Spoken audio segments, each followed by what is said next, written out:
Gentlemen, Billy Collins.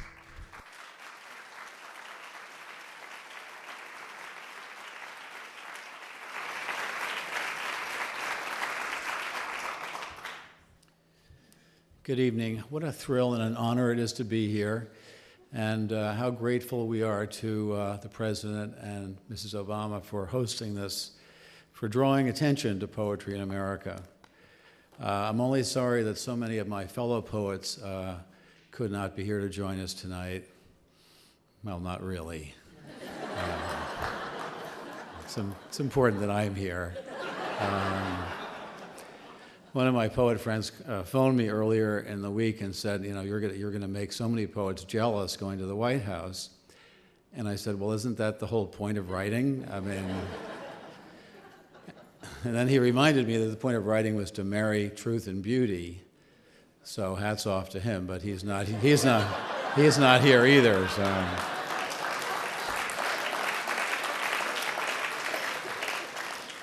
Well, I was told originally that I could read only one poem, but I pulled former poet laureate privilege, and I've extended it to 2 poems. So it's customary toward the end of poetry readings to give what is called the 2-poem warning.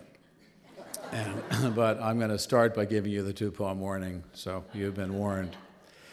The first poem is called Forgetfulness, and it's a meditation on forgetting, and it begins with something called literary amnesia, that is, forgetting books you've read. Forgetfulness. The name of the author is the first to go, followed obediently by the title, the plot, the heartbreaking conclusion, the entire novel, which suddenly becomes one you have never read, never even heard of. It is as if, one by one, the memories you used to harbor decided to retire to the southern hemisphere of the brain, to a little fishing village where there are no phones.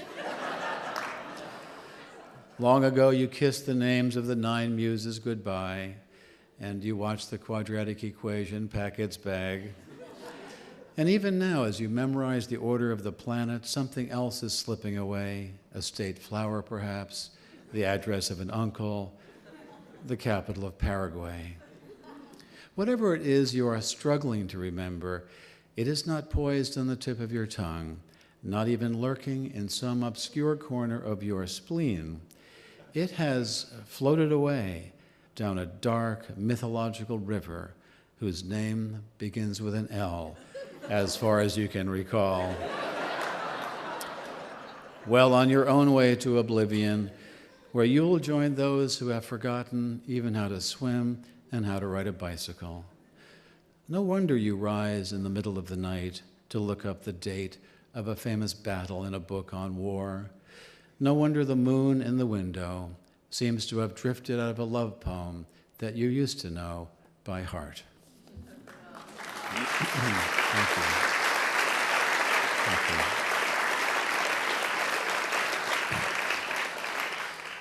And this is a poem about something children do in the summertime at camp, and it's called The Lanyard. The other day, as I was ricocheting slowly off the pale blue walls of this room, bouncing from typewriter to piano, from bookshelf to an envelope lying on the floor, I found myself in the L section of the dictionary, where my eyes fell upon the word lanyard.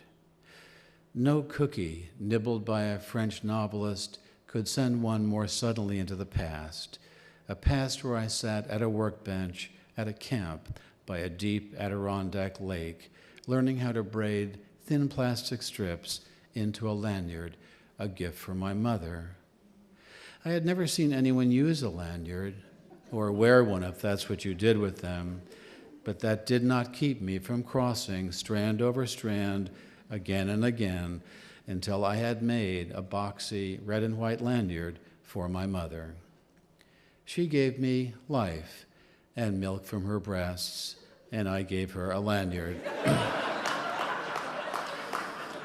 She nursed me in many a sick room, lifted teaspoons of medicine to my lips, set cold face cloths on my forehead, then led me out into the airy light and taught me to walk and swim. And I, in turn, presented her with the lanyard. Here are thousands of meals, she said, and here is clothing and a good education. And here is your lanyard, I replied, which I made with a little help from a counselor.